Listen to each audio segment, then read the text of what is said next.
Exactly. So it looks like we're ready to get started. So I'm Scott Grayson, CEO of APWA. I'll just give you a little housekeeping here. It's great that you're all here. Our president will truly welcome you in a moment. Please use the chat box, which is in the lower part of your screen. I'll be serving as moderator, so I'll be watching those questions as well. And we when we're in person, want to make it as interactive as possible, and we've adapted in the virtual world. And I know all of you spend hours looking at a screen. We don't want to speak at you, right? So please ask questions, be interactive, and we have a great panel. President Mary Joyce Ivers. Thank you, Scott. Well, welcome to the Road Ahead Infrastructure with the 117th Congress. I'm Mary Joyce Ivers, and I am the National APWA President this year, and I'm very honored to represent our American Public Works Association members. I'm currently the Deputy Public Works Director in the city of Ventura in California in Representative Carvajal's district. APWA has over 30,000 members across the United States and Canada. We have 84 years old of experience maintaining our public works. We have 63 chapters with our wonderful members that are so devoted to what we do and passionate about public works. And our public works profession is to help design, build, and maintain America's infrastructure. And in honor of President's Weekend holiday, more than 2 centuries ago, transportation helped build our United States. And so we're excited to be here to look at the road ahead. I'd like to thank so much Representative Titus and Representative Fitzpatrick for being on the Public Works Infrastructure Caucus. And welcome to today. And Representative Fitzpatrick, we'd love to hear from you, please.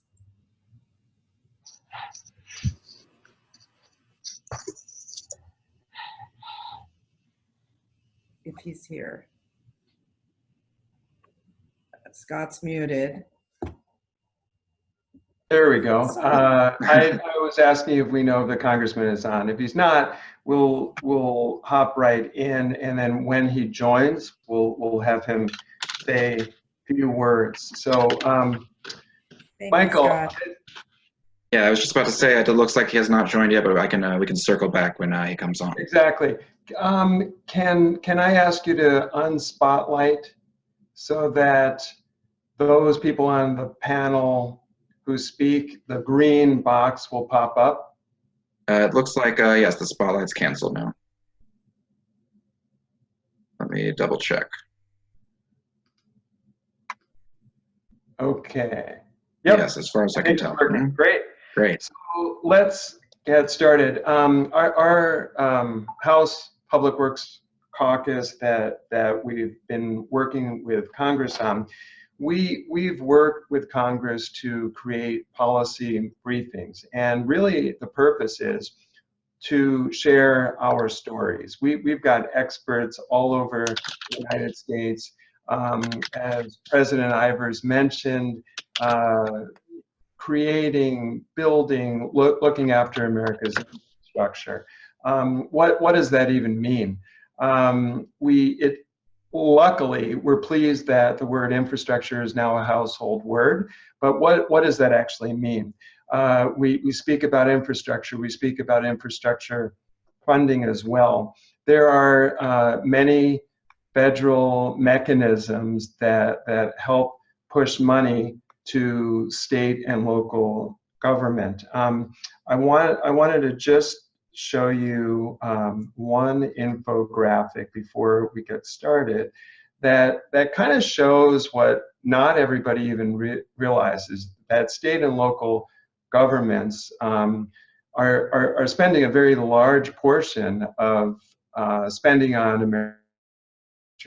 And you have highways here. The numbers on the left represent what the state and local government spend. The numbers on the right, it is money that comes directly from the federal government. So we thought that was interesting. When we speak about funding, we really recommend a whole host of tools that help. Some of which are bonds and credits and grants as well. And we'll speak more about that as our panel starts. Let me just get back here. Something else that I'm not sure everyone is always aware of, and I see my flashing light. Congressman Fitzpatrick is here, so I'll pause a minute and welcome him. We want to welcome you, and if you would like saying a few words, we explain that you are the co-chair of our House Public Works and Infrastructure Caucus, and we've really appreciated your efforts with respect to public works and infrastructure. So with that, I will turn it over to you.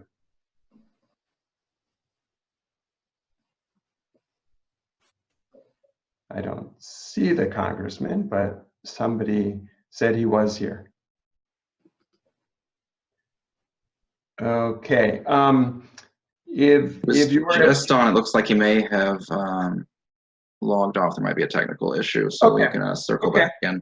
So anyway, our briefings really focus on all areas of infrastructure, whether it's roads, bridges, water, emergency management, critical infrastructure issues.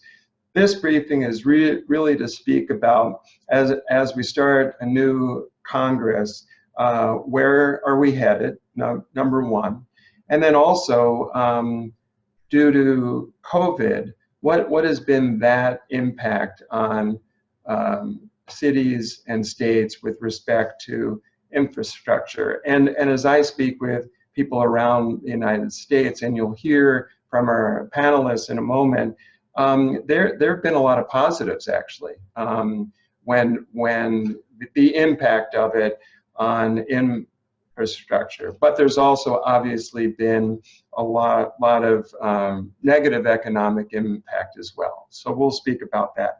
I want to start with whether you knew that there are only 14 cities in the United States with populations of over 1 million.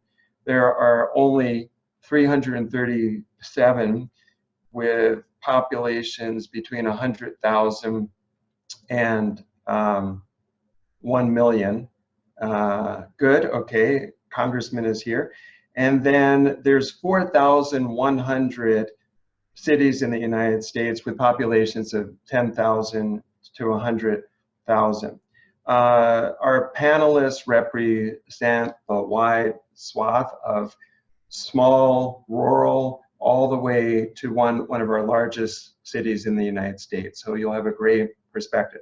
With that, I'm going to turn it over to Congressman Fitzpatrick. I said lots of nice things about you when you weren't on, about what great support you've offered us over the years, and your truly in-depth understanding about public works and infrastructure and the importance it is in the United States. So with that, Congressman. Thank you. Good morning, everyone. It's great to be here with you all. Thank you to President Mary Joyce Ivers and CEO Scott Grayson for all of your work, which is tireless work and efforts to serve public works professionals throughout our nation, which is not an easy job, believe me, especially right now. And it's always a pleasure to be with all of your members. Know that I've had your back on literally every amendment that came up for a vote in the T&I markup this week. And while the bill isn't perfect, I'm glad that it provides a number of important resources for public works. As a T&I committee member and also as a co-chair of the House Public Works Caucus, I will be the first to tell you that you have a lot of work to do this Congress, as do we. But we're very excited to get things going. One of our top priorities for sure will be the Surface Transportation Reauthorization Package. One of the most important responsibilities of our committee is this. And what we need is a long-term authorization bill done. And I believe this is going to be a large focus of ours immediately out of the gate. The existing surface transportation law is operating on essentially on a 1-year extension, which is set to expire at the end of September of this year. And I believe it's a built-in opportunity for us in this Congress in the 117th to reach across the aisle, which is my hallmark, I can promise you, as the vice chair of the Bipartisan Problem Solvers Caucus. 27 Democrats, 27 Republicans. Our main focus is going to be infrastructure this year. Boost investments in service transportation networks, and also move our transportation systems into the 21st century. And as a service transportation bill starts to come together, I know that public works needs to be an integral part of any package. So we look forward to really working with the leaders of your organization, with the members, and you're very, very good at keeping all of our staffs in tune and make sure that we're educated on all these substantive bills and the amendments as we just had 2 days ago. I believe that successful reauthorizations have to be bipartisan, number one, and should last 5 to 6 years, providing certainty that states need to plan and undertake large multi-year projects. Bipartisanship is the recipe for success when it comes to surface transportation reauth and other legislations to improve our infrastructure. This past cycle, our T&I committee forged bipartisan agreements on other major issues on our jurisdiction. And it should be no different when it comes to the highway bill. So look forward to working with you all. Happy to answer any questions, and I yield back. Thank you so much. Really appreciate your work here. We've got a number of our APWA members on here, a great panel from all over the United States. And what we often speak about on our end is we encourage our members to tell their stories. Can you comment on the importance of you as a member of Congress and your colleagues, the importance of sharing what their stories are, what's actually happening underneath your streets at home, how much maintenance costs?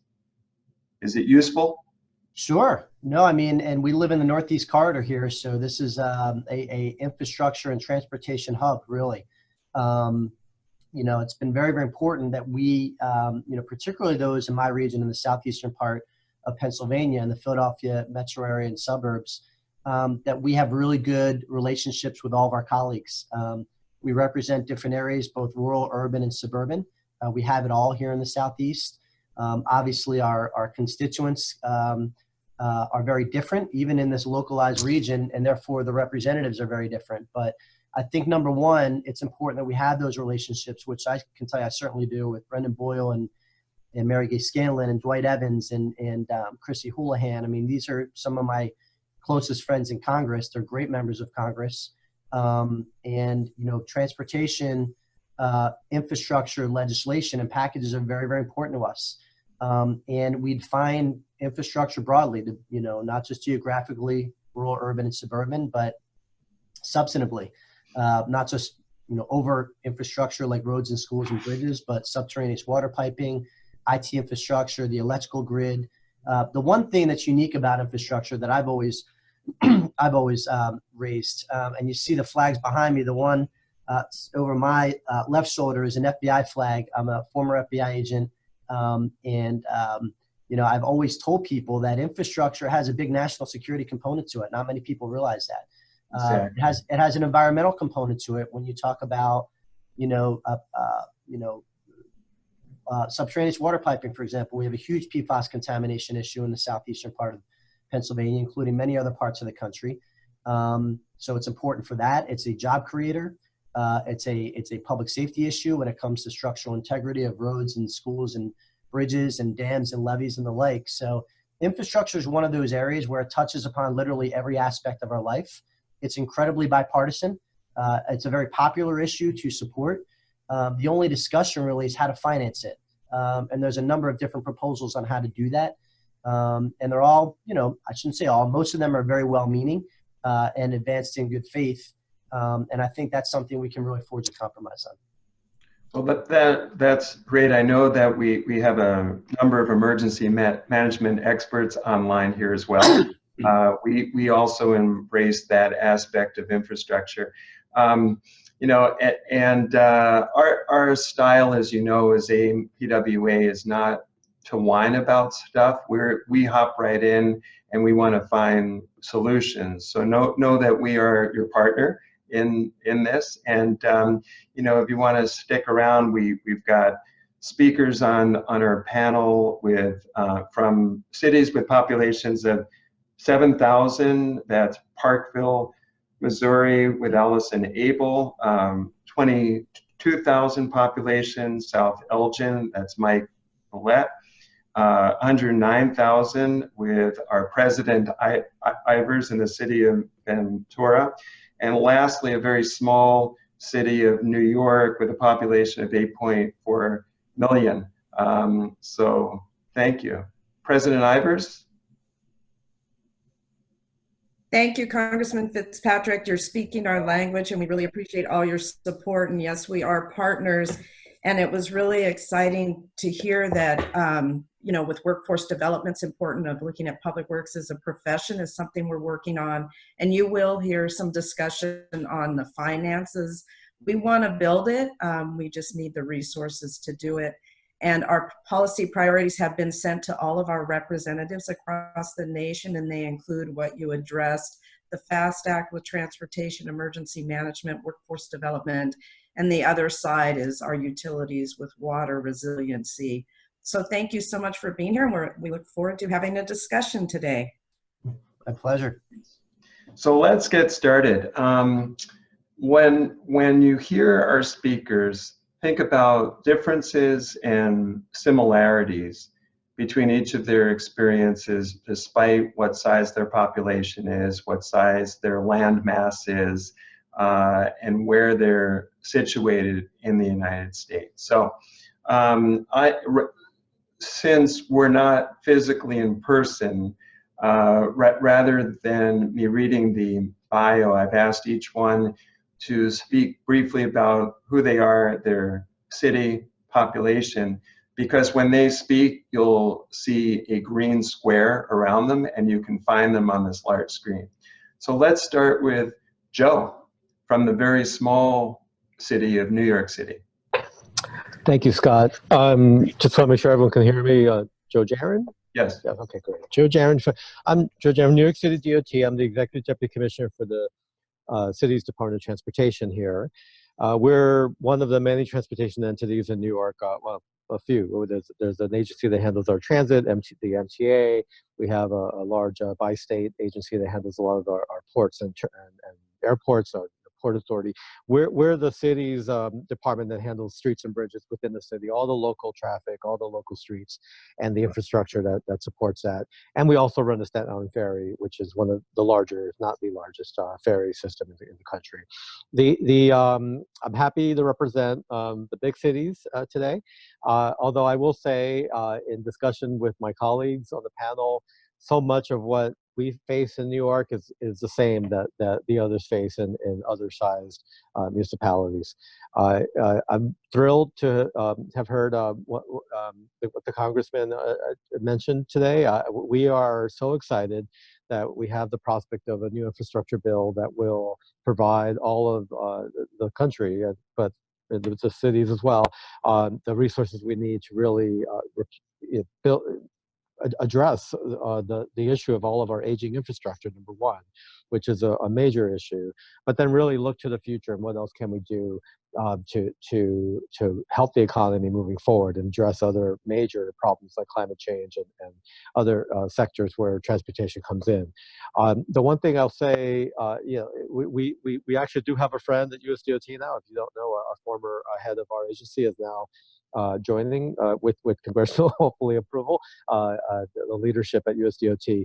Although we're not expecting any special favors there, obviously. That said, New York has a lot of needs, like all the cities in the country. We control 800 bridges, including iconic Brooklyn Bridge to like the smallest pedestrian overpass, where the city's really relying on us to maintain that infrastructure for major highways that go through the city, for all the truck traffic that comes in, and all the other needs, and starting with safety, because one issue that has been central to New York, and we hope for the rest of the country, is really ensuring that pedestrian safety, cyclist safety, motorist safety, all of the modes of transportation are addressed, and that's a big piece of what the transportation funding goes toward, certainly here in the city. One little plug I'd like to make is, so we're happy to hear that there's a lot of great interest in bringing the resources and the financing out there for this sector of the economy, transportation. One thing we'd like to have folks remember is that the cities would like a say and would like a place at the table in how those priorities are set for that funding. And so much of this funding in the federal highway side goes through the states. We work very closely with our state partners here in New York, like every municipality. But there's a real need for cities to be at the table, because we're the ones who really are managing the local projects and know the priorities at the ground level, if you will. And we just like to make sure that there's some consideration to language in federal bills that will really go towards helping cities get the resources they need. And then also, one thing we've heard Secretary Buttigieg say, and certainly a lot of the congressional delegations that we interact with, is there's a real interest in making the funding mechanisms more user-friendly, allowing for expedited project delivery. There's so much the cities can do quickly to make the streets safer, to rebuild our infrastructure, if we're just given a little more leeway and ability to expedite our projects. And we have a lot of ideas on that. I know PWA has had great policy papers on that front too. That's great, thank you. I have noticed, as you were speaking, a number of members of Congress are on, and I'd love them to say a couple of words. I want to have each of our panelists say who they are first. However, if you're in a hurry, unmute, let me know. I only have 5 minutes, and I would love to share my thoughts about infrastructure now. I see Congressman Rose right now. Are you okay, or can you stay on for 5 more minutes? Okay, thumbs up. All right, great. So let's go to our smallest city on our panel with roughly 7,000 population, Allison. Hi, everyone. My name is Allison Abel, and I am the Public Works Director for the city of Parkville, Missouri. Parkville is a small community that is located 10 miles northwest of downtown Kansas City, just to give you some perspective. We are within the metropolitan area, but we only have 7,000 residents. We serve as more of a bedroom community. However, we do have a university here in Parkville. So we have a lot of different things that are challenges for us as a small community. We maintain over 100 lane miles of streets that include 90 cul-de-sacs. We have 200 acres of parks along our riverfront. And we also have a wastewater treatment plant and lift stations, and we have a very small staff that helps out with that. We have an operating budget of close to $23 million. Of that, we have very little revenue that we get through county transportation sales tax, city transportation sales tax, and other revenue sources. So to give you an idea of how much I spend on street maintenance every year, that equals about $500,000, and that includes a mill and overlay, crack sealing, sidewalk repair, curb repair. So we are very small but proud. We have had the opportunity to get a couple of projects funded through Federal Highway. We've had to get very creative with those. We've got several highways that do go through Parkville, and Parkville has stepped up as the local sponsor to help with those state routes. We've all been able to leverage some MoDOT cost share with our funding to help out and take our money a little bit further. We've also had the opportunity to Governor Mike Parsons had an economic development cost share program available, and we were able to utilize that. So we try to get very creative with the small amount of money. We have a lot of roadways and highways that do not have sidewalks on them. They are barely 20, 22 feet wide and can carry cars but we have a lot of college students, elderly people, other people that may be in an underserved population that walk to Price Chopper and walk to the university on these roadways where we have high volumes of traffic. So it's hard for us to take the small amount of money that we have available to upgrade our roadways and to make these improvements. We just don't have the local match available to go up against some of these larger cities in order to get the grant funding. So that's one of our challenges, is finding money in the couch cushion so that we can provide our local match. So with that, I'll turn Allison, it back over to you, Scott. I've got a whole lot of things to tell you guys about. That's great. Great opening. And as our audience is able to see, we could spend a week, wealth of knowledge, wealth of stories. Let's jump to the city with a population of 22,000 roughly. That's Mike Millett, and he not only is the Public Works Director of that city, but he's also I believe it's called Board of Trustee, which is actually like a council member of the city in which he lives. So he lives and breathes municipal government and infrastructure and public works. Mike? Thank you, Scott. I guess my sanity is questioned from time to time for why I would work in a municipality and then, once or twice a week or a month to serve on the board of the community, which I actually helped found too. But I think that is the reason why I am who I am and what I do is I believe that we as local government have a important role to play in everybody's lives. We are the first entity of government generally that people get in contact with. When you buy a house, you transfer the water service, you talk to the municipality usually. You drive on the streets to look, or you drive around a neighborhood to look at it, to decide where you're going to live. Schools are all these components that we lump into quality of life, all have their roots in the local government, and whether it's municipal, county, borough, whatever the terminology is for the state or commonwealth in which you reside, we're the level that touch people the most, for good or for bad. I am sitting in trepidation right now for when my mechanic pops his head in the door there to tell me that of my 10 plow trucks, 2 of them are currently inoperable.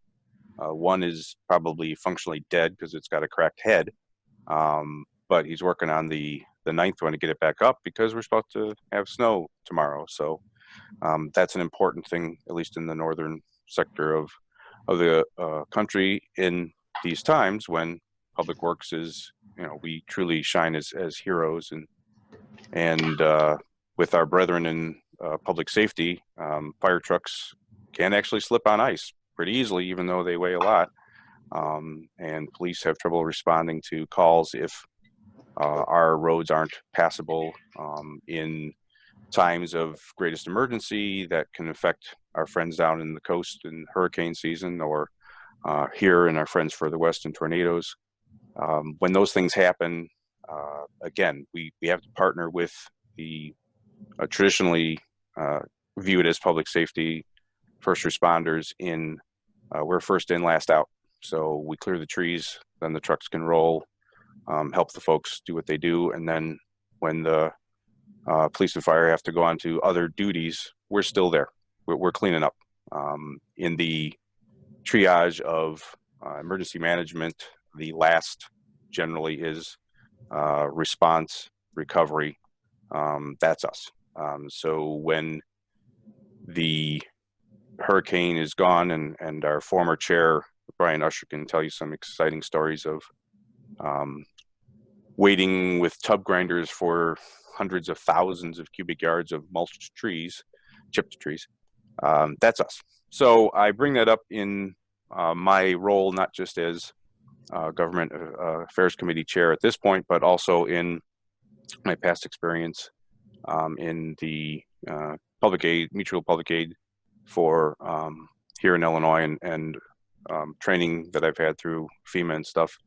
And emergency management is one of our priority issues. And I think this week, more so than maybe a few of late, and to the Chair Fitzpatrick's point about piping, we finally had what we feared long happening, a cyber attack on a public water system. And fortunately, it was thwarted almost instantaneously. But it does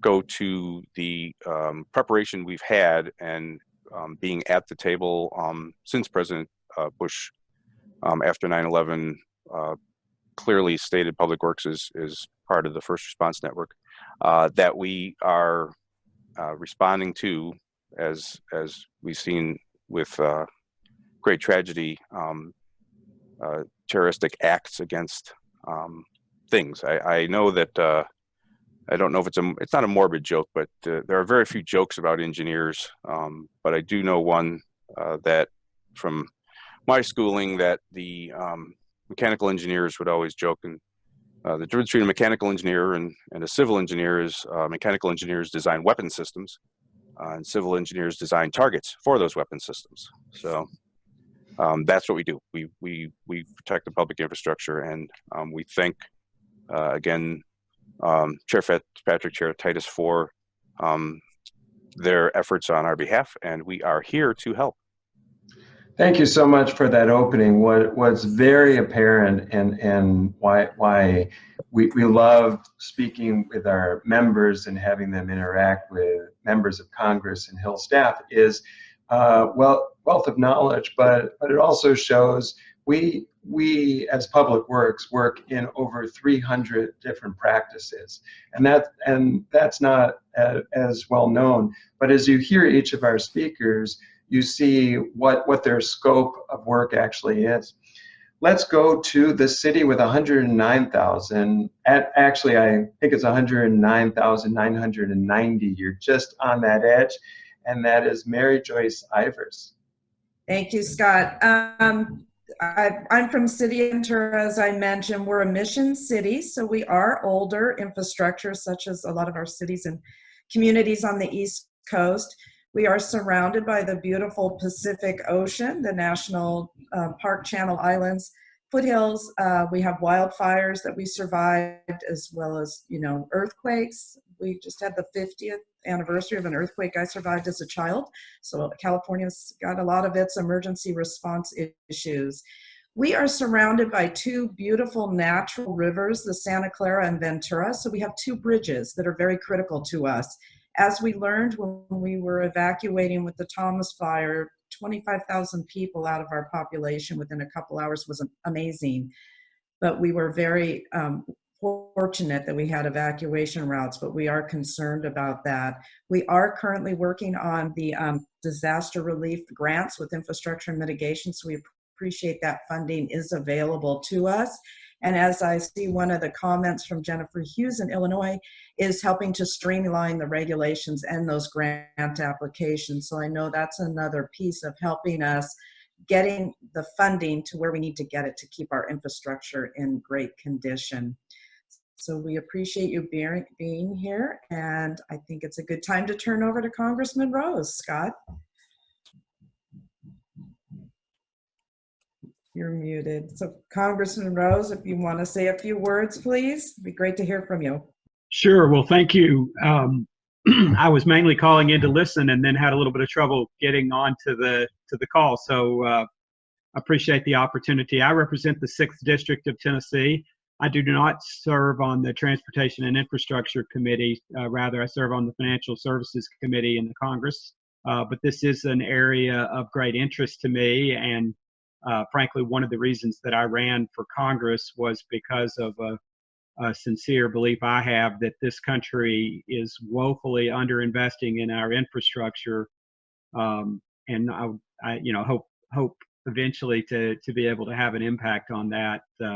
One of my greatest regrets of the last Congress, and frankly the last 4 years, is that Congress didn't see fit to go to the negotiating table and try to find a way to advance infrastructure funding. I think that could have been done, frankly.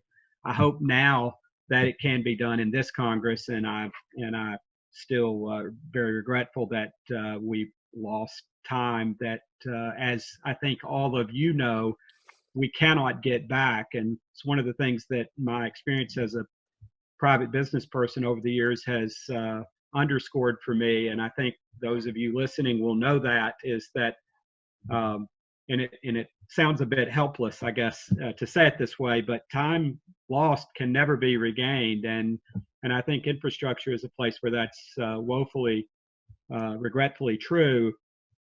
So we have to get about this business if we want the American economy to thrive in the years ahead, if we want a better country for our children and grandchildren than the one that our parents passed on to us. And I reflect upon that probably the most, and I know that you all have cited examples outside of the surface transportation space, but as a young child, when I was 3, 4, 5 years old, and I was born in 1965, to give you perspective on that. So I'm 55, soon to be 56. The interstate highway system, Interstate 40 in particular, was being completed in the area of Tennessee where I live. Much of it had been completed already, but there were still sections being completed. And I reflect upon that often, that if you think about that transportation system that was conceived 60 plus years ago and was largely completed 50 years ago, and we really haven't made the significant investment in surface transportation on an interstate basis and nationally that we should since that time. We've maintained it. We've made modest modifications to it, some enhancements in certain places, but basically we're working with a half-century-old transportation system that was conceived in an entirely different environment than the one we have now, and we need to make a significant investment there, and we have to pay for it, I would say. We can't put that on the national credit card. We should pay for it.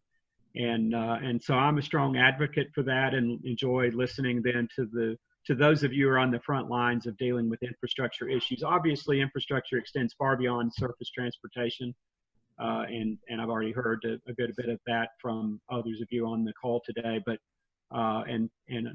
no doubt the past year has reinforced the need for investment in broadband, in making broadband technology available across the nation.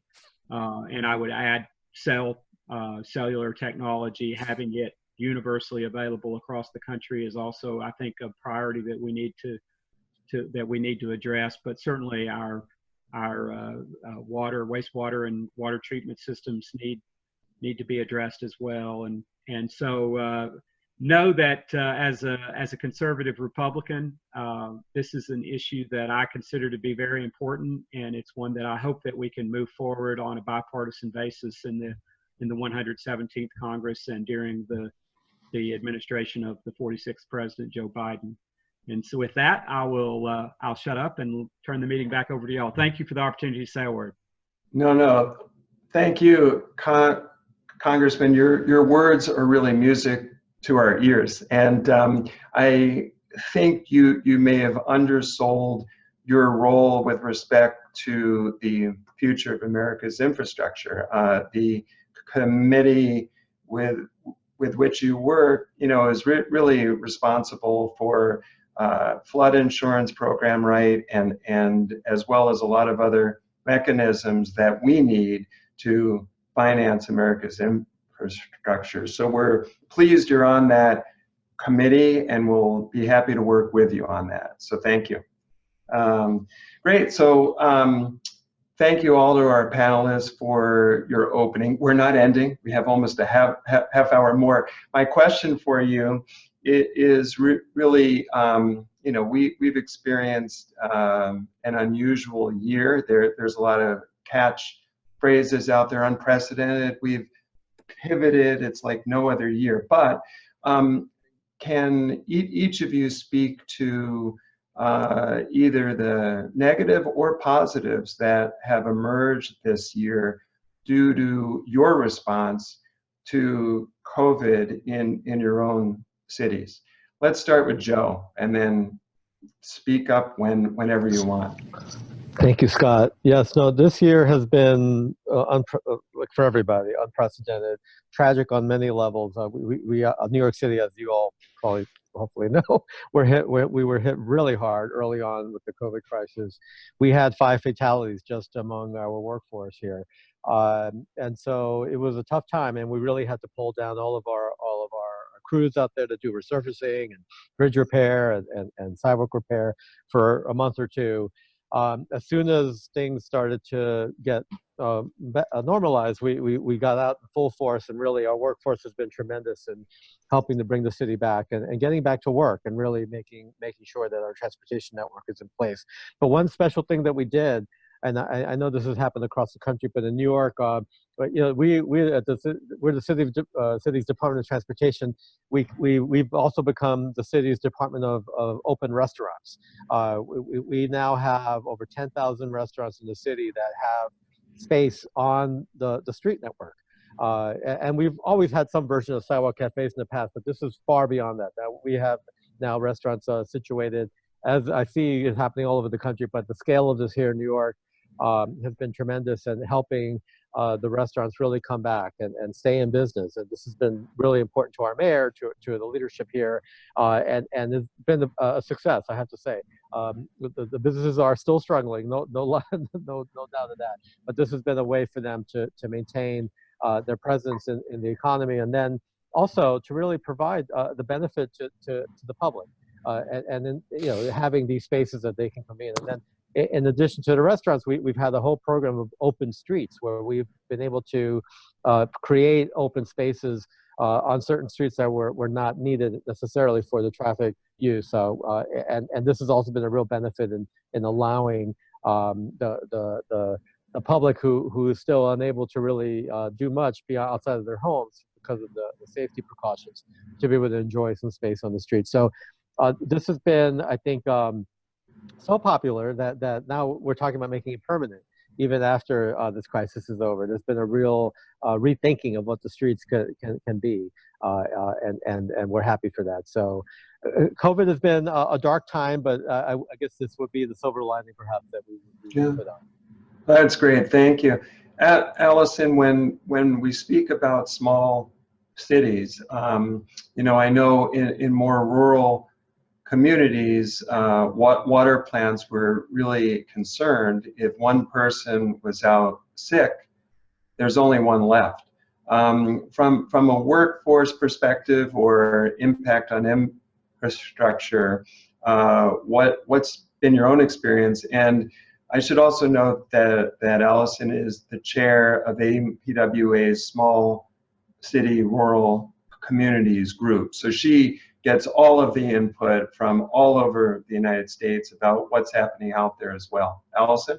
Yes, thank you for that. I failed to mention that in my intro, that I am chair of the Small Cities Rural Communities Committee through APWA. Small communities represent the vast majority of our APWA membership. So having that voice of the little guy is very, very important. To speak to the impact on operations, you know, public works doesn't stop. You still have to be able to flush your toilet. You still have to be able to drive on the roads. You still have to be able to operate. So we actually did not skip a beat whenever COVID hit. We implemented a lot of social distancing requirements. All of our field staff, we already had several trucks in our fleet, so they individually drove out to the sites and socially distanced. Luckily, a lot of our work is outdoors, so we had that going for us.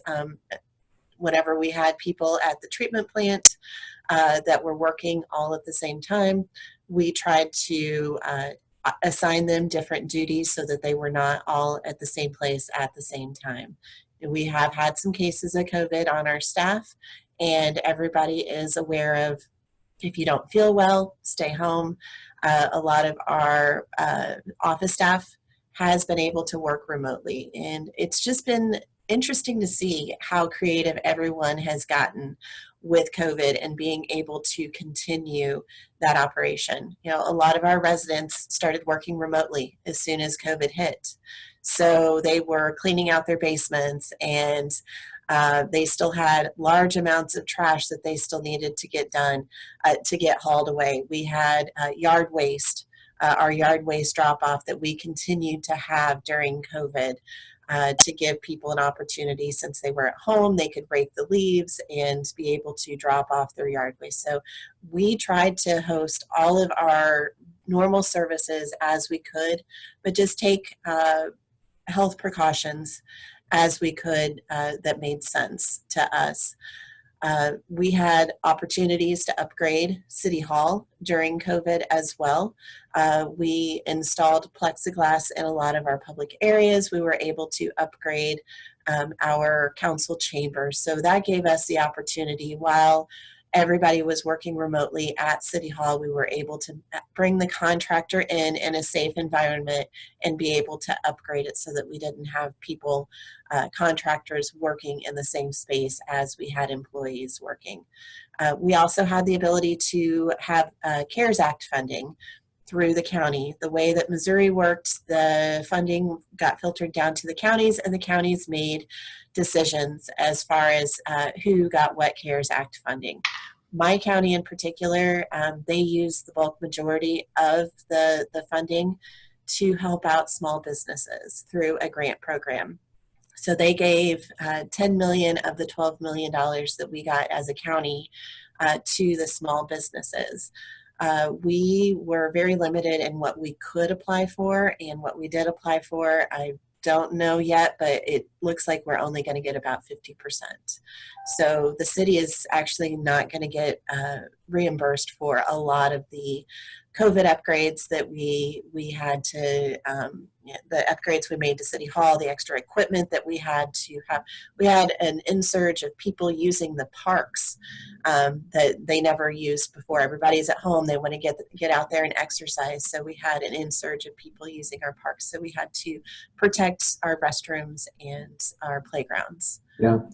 Allison, I want to come back to you and explore, you know, what would you recommend? You've stated, you know, the money did not reach you. I want to ask Mike and Mary Joyce whether either of your cities had received any money from any of the CARES Act, and if yes, how was it used? If no, what's your solution? I will go first, Madam President. Similar to Allison, the money here, City of Chicago had its own set, so that went through there. The money through State of Illinois was also distributed to the counties. They similarly, not to the same percentage, they set aside a certain amount for, I think it may be almost the exact opposite. It sounds like, Allison, it was closer to 80% went to business grants. Here, I think it was 80% went to the municipalities, 20% went to the grant program. So ours mostly covered our improvements for everything else. It said plexiglass, et cetera, et cetera. To Joe's point, we also assisted our businesses in having on-street dining by getting jersey barriers and setting them out to keep the traffic and the people separate. So we got reimbursed for those. So we're not in terrible shape. I would say we're still gonna take a little bit on the chin, but we're okay. Thank you. Mary Joyce Ivers. Thank you, Scott. We have gotten a little bit of CARES Act. We have the Ventura County is our county seat in our city of Ventura, and our county hospital is here. So we've worked with the county, and they've gotten the initial stimulus. We hope to get more funding from the new stimulus package that's being offered. Just to add to what's happened in Ventura as a positive, we've done very similar to Mike and Allison and Joe. One thing that was just great to see is, as public works, as first responders and essential workers, we did have a challenge through our state to close our beaches. So we had to work through the logistics with the state beach partnership, as well as our city and then county public safety groups. So that was a challenge in helping people understand that. Another positive we did, which I think is great for our community and residents, we started talking about a one-stop shop for community development. We were able to make that go virtual, and so we're having plans electronically submitted and working with our residents. And that is very critical for our economic vitality of our cities as well. So that was another example different than the others. Thank you, Scott. Thanks, Mary Joyce. So we've had other economic downturns in the United States, and we've recovered. This one is a little different. It came on literally overnight, caused by a public health issue. Joe, based on that, what are you seeing the next 3 years might look like? I'm hearing different input from across the United States with respect to operating budgets, capital budgets, and bonding money that was approved a while ago and still can be used for the next X amount of years. But what happens when that runs out? Thank you, Scott. Really, the crisis, as bad as the public health crisis was for us, I think the financial crisis ahead of us, and that we're in now, is going to be, it's not as painful, painful in its own way. We are obviously in the city, and we like all cities, but we're facing some major budget shortfalls. There is, already lots of reductions in staff that we've had to undertake to really deliver services, which some of these are real service cuts to the public. Just in the transportation realm, that we've had to cut down our ferry service, and for the Sound Ferry, we've had to do less of these safety improvements that we were hoping to do. All the management for the city, if you don't know, we've taken 5 furlough days. And I'm sure that's just a start on what will be happening here. But all these things are not going to be enough. I mean, really, the amount of funding that is needed to keep things going is huge, and I am encouraged by to see what's happening with the relief bill that's being discussed. But then moving forward, we really have to try to build the economy.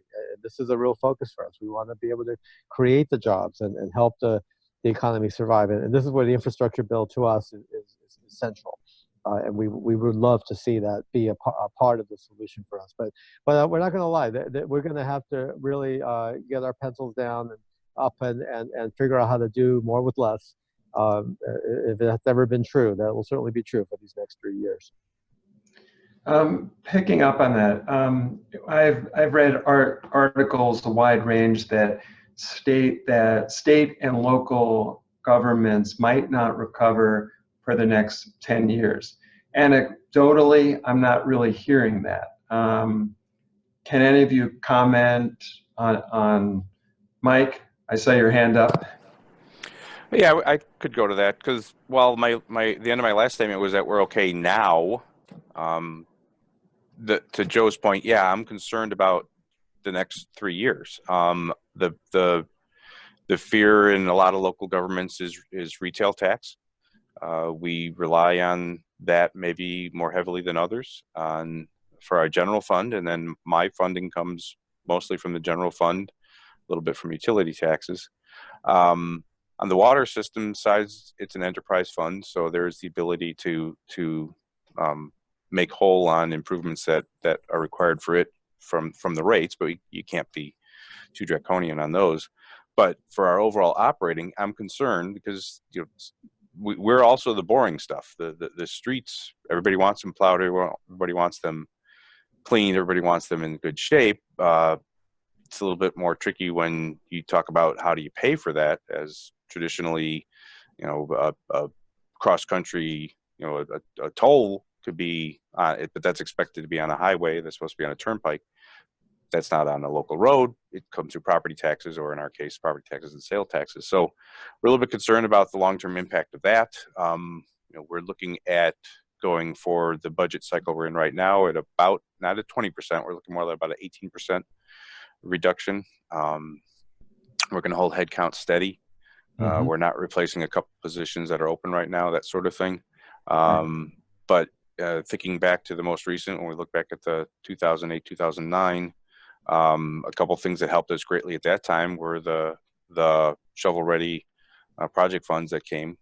We were able to put a couple of projects forth that helped us not have to expend village funds to do things we otherwise would have expended village funds with. So that in that way, it's a help. It's not a direct necessarily dollar for dollar, but if I could still provide a service and I'm getting assistance on providing that service for resurfacing this arterial street, then I can spend money on the local streets that I otherwise would have had to spend on the arterial. So things like that I'm worried about. Thanks. So we have 5 minutes left. See how fast the hour went. We need hours and hours of this. I'd like to do a lightning round with our panelists. If you could say in 1 word or less, no. Short response to what are your most pressing needs right now? Let's start with Allison. I said I would come back to you because you said what's happening and what you need help with. What I need all kinds of help. I need all kinds of help. Well, as a small city, we're doing more with less. We have limited staff members on staff. So, just funding would be so helpful. Because like I mentioned in my intro that, we've got several projects that are in the works right now. We've had to take out bank loans in order for us to put up the local match associated with those projects. Pay me now, pay me later. We're still on the hook for those. It's unfortunately that during the grant application round that some of the small cities don't score very well on those applications against some of the larger cities because we don't have the activity centers. We don't have the transit areas. We don't have the volume of traffic, and we don't have the population. So there's just a lot of things that count against us.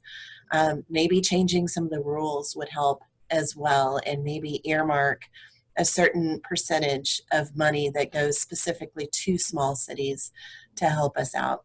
There's just so much. I could probably talk for days on what we need. So that money and availability to money would be the top on my list. Thank you. Mary Joyce. I think it's the continuing challenge of our aging infrastructure, and yes, with the regulations and getting the funding, we are concerned about the future next few budget cycles for our city, the impacts that it will hit us. So those will be our challenges. But during this, we continue to design and build and get projects out as best we can. So thank you. Thanks. Mike. Thanks. I would go, if you look in the chat, what one of our newest members of our committee, Shane Shilsby, has come up with. Something that we saw from 2009, he's got 5 points there on how to improve how that rolled out, if we can cut and paste those. But honestly, these are them right here. We've shared them. These are our policy priorities. As noted, we shared them with staffs and with members of Congress. We've spent a lot of time, my committee, the committee I'm honored to chair, DC staff, yourself, and the National Board has spent a lot of time succinctly putting down what we want in those documents. So that's what we want. Thank you so much. Joe. Thank you, Scott. Well, I mean, you've all been saying. Well, I mean, you've all said it here, and I don't want to repeat it, but just really what Congressman Fitzpatrick started with at the beginning is exactly what we want. This reauthorization bill is front and center for us. And finding a way to finance the very needed funding for infrastructure moving forward. All these other things we've talked about are important too, but if you can't keep these roads, these bridges from literally falling down, we don't want another Minnesota situation.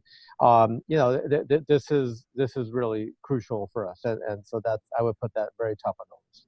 Thanks, Joe. And in I think the next month, the infrastructure report card will be released. I don't know what the new rating is or will be, but I would assume it's not improved much over the last report card, which was 3 years ago. And as a PWA, we're very much committed to being part of the solution of really raising that grade. You know, we've got our people here who know what's happening underneath your streets, and it's not pretty. It's so much of the infrastructure that the public never actually sees that's aging, and that we need to do upkeep, but also replace. And that's probably even before we put in new, shiny new infrastructure. We may need that as well. So we're here to work with Congress, federal agencies on all of these aspects. And you've only seen 4 of our great speakers. We have 30,000 members who are working in public works and infrastructure. So call on us. I want to also, before we wrap up, acknowledge Andrea Eels. If you unmute as I call your name and say hi, the square will turn green so everybody knows who you are. So that's Andrea Eels. Hello, everyone. Thanks for joining us today. It's green. I had to stop speaking. And Andrea's our Director of Government and Public Affairs and heads up our Washington office. Sean Garcia. Hello. Thank you. Good. Is our Government Affairs Manager and specializes in all things that are wet, water. And he is our expert on water. Marty Williams. Good afternoon. Morning. Yeah, Marty is our Government Affairs Manager as well, and he specializes in emergency management and critical infrastructure, flooding stuff, hurricanes, all that great stuff, as well as cyber, which we spoke about earlier, which, as we now know, is extremely important. Michael Altman, who's helped organize this meeting today. Hello. Good, you had to say hi, otherwise Yeah. it goes and I have to stop talking. Michael's our Government Affairs Associate, and he's been working on workforce issues and a whole host of other issues. We have Charlie Arena, who's our Public Affairs Manager, deals with media and public affairs. And I also want to oh, sorry, I didn't let you have your green square. I'll stop talking. No worries. Hello. There he is. And then Ann Jackson, I see, is on our call as well. She handles our advocacy in Ottawa as well as our international work. Hi, everyone. And with that, we appreciate everyone coming. Mary Joyce, do you have any closing words? Thank you very much for your time today. We appreciate all the great work. And our motto this year is Stronger Together. So we really want to work together with everybody and see what we can do. And please keep your families and your communities safe. Thank you for today.